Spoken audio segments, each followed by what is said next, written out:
Sebagai seorang mantan pendeta dengan nama asli Christopher Kainama, ia akrab dengan Alkitab dalam berbagai bahasa, mulai dari terjemah bahasa Indonesia, bahasa Inggris, bahasa Yunani, hingga dalam bahasa aslinya, yaitu bahasa Ibrani.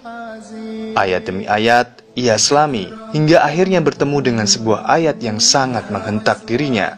Yang paling memukul saya itu adalah Yohanes pasal 5 ayat 30. Itu paling memukul saya, bahwa saya harus mengikuti anjuran beliau Yesus, beliau Isa alaihissalam, Nabi Allah ini, untuk patuh dan mengikuti Nabi setelah dia. Setelah saya baca ini Yohanes pasal 5 ayat 30, itu saya tadinya saya masih, oh dia memberitakan bahwa akan ada Nabi gitu, tapi saya tidak puff gitu untuk ke situ gitu ya, untuk ikutin, enggak, aku tetap sama dia aja gitu. Tapi setelah baca ini, apa katanya Ustaz?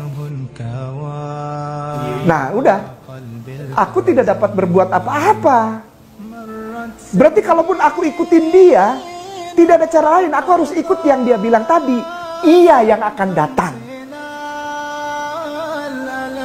dia akan mengajarkan kamu, akan mengembalikan kamu kepada seluruh kebenaran. Yang aku ikuti sebagai Tuhan dan Juru Selamat ini, bahkan dia bilang aku tidak dapat berbuat apa-apa. Apa Ustaz? Aku tidak dapat berbuat apa-apa. Aku tidak dapat berbuat apa-apa dari diriku sendiri. Aku menghakimi sesuai dengan apa yang aku dengar, dan penghakimanku adil. Sebab aku tidak menuruti kehendakku sendiri, melainkan kehendak Dia yang mengutus aku. Dia utusan, mentok Ustaz, mentok saya. Yesus yang aku agungkan, bahkan aku diampuni dosaku, ternyata dia tidak bisa berbuat apa-apa. Bukan saya yang bilang, beliau, dan aku masih cinta sama beliau. Dan semua orang muslim di seluruh jagat raya ini memuliakan Isa kok, cinta sama dia. Sampai dibilang Isa ibnu Maryam, Isa Rasulullah, Isa Nabi Allah, Isa alaihissalam, Isa al-Masihu, dimuliakan habis-habisan. Karena dia fair. Karena dia fair. Dia bilang, aku tidak bisa berbuat apa-apa dari diriku sendiri. Terus kamu apa dari aku? Ikutilah dia yang akan datang setelah aku, yang akan menuntun kamu kepada seluruh kebenaran. Namanya Muhammadin. Dia dapat kitab dan dia tidak dapat membaca. Dan kuncinya, dia akan membawa kamu kepada Qul huwallahu ahad. Saya tidak menyerang, saya tidak menghina, tidak insulting, tidak underestimate, tidak. Aku sayang dan aku muliakan. Aku tidak menyalah-nyalahkan Bible kok, nggak pernah. Justru aku bilang Bible benar. Ada mungkin yang sudah dirubah menurut pengakuan dari Bapak gereja yang dihormati, yaitu Paus Benediktus ke-16 pun dia keluarkan statement tentang ayat-ayat yang adalah imbuhan. Silahkan dicari sendiri. Paus Benediktus 16 mengeluarkan statement traktat dogma tentang ada ayat-ayat banyak, Ustaz. Bukan orang Islam yang tulis, bukan saya yang mu'alaf, bukan.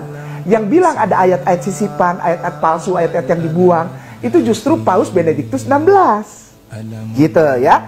Kesadaran itu ia peroleh justru saat ia belajar Alkitab langsung di tanah kelahiran Nabi Isa alaihissalam. Kegoncangannya oleh ayat-ayat Alkitab itu pun sempat ia klarifikasi ke para rabi Yahudi di sana. Apa hasilnya? Rabi Yahudi, klarifikasi saya kepada mereka justru membuat saya makin sedih. Justru saya bukannya mendapat kekuatan untuk jadi Islam, atau saya mendapat kekuatan untuk tetap Kristen. Justru saya makin kacau. Karena apa? Orang Yahudi nggak ada yang respect sama Jesus. Jangankan untuk jadi Tuhan, untuk jadi Nabi, untuk jadi anak manusia saja tidak dianggap. Ustadz maaf, boleh diketik Gittin, Gittin spasi 57A. Ini yang saya mohon ini, agar ini jangan dibuka gitu. Tapi kenapa dibuang ke web? Ini pandangan Yahudi tentang Yesus. Tuh, itu tuh. Saya dapat jawabannya itu.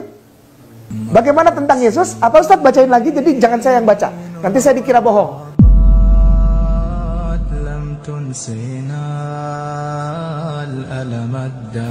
Orang Islam bilang begitu? Tidak. Orang Islam memuliakan Isa alaihissalam.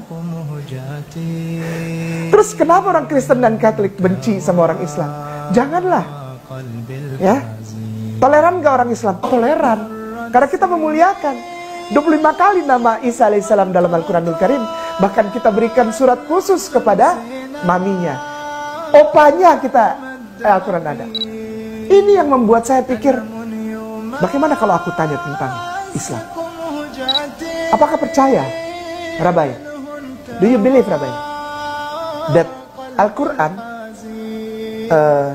the Holy Scripture of Muslimin, is the real Holy Scripture?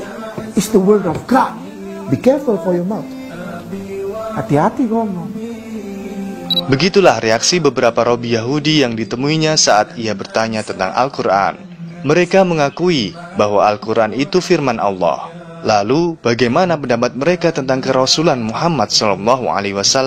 Gak boleh ngomong sembarangan Al-Quran.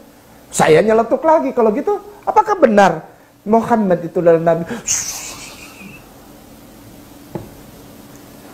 Is the holy name of our cousin.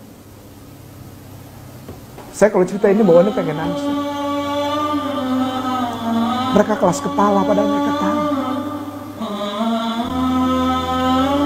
Saya nggak pernah benci Yahudi, saya nggak pernah benci. Kelakuan Zion itu yang perlu dibenci. Zionis, Zion itu beda kelompok sama Yahudi, beda. Ada bagian besar dari Yahudi yang ikut Zion. Tapi ada Yahudi yang mengerti asasnya. Dia bersikeras pegang, kami mengikuti Torah.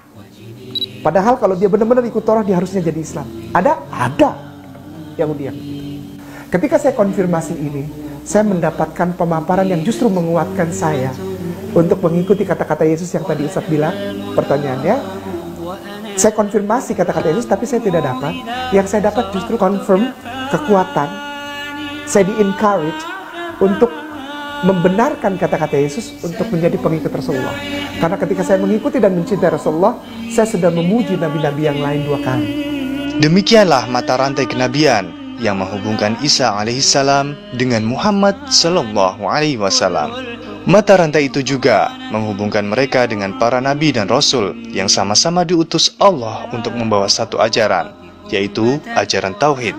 Bila seorang Christopher Kainama yang non-muslim mendapatkan hidayah dengan mendalami sosok Nabi Isa alaihissalam, bagaimana dengan seorang muslim yang mendalami biografi Isa putra Maryam ini?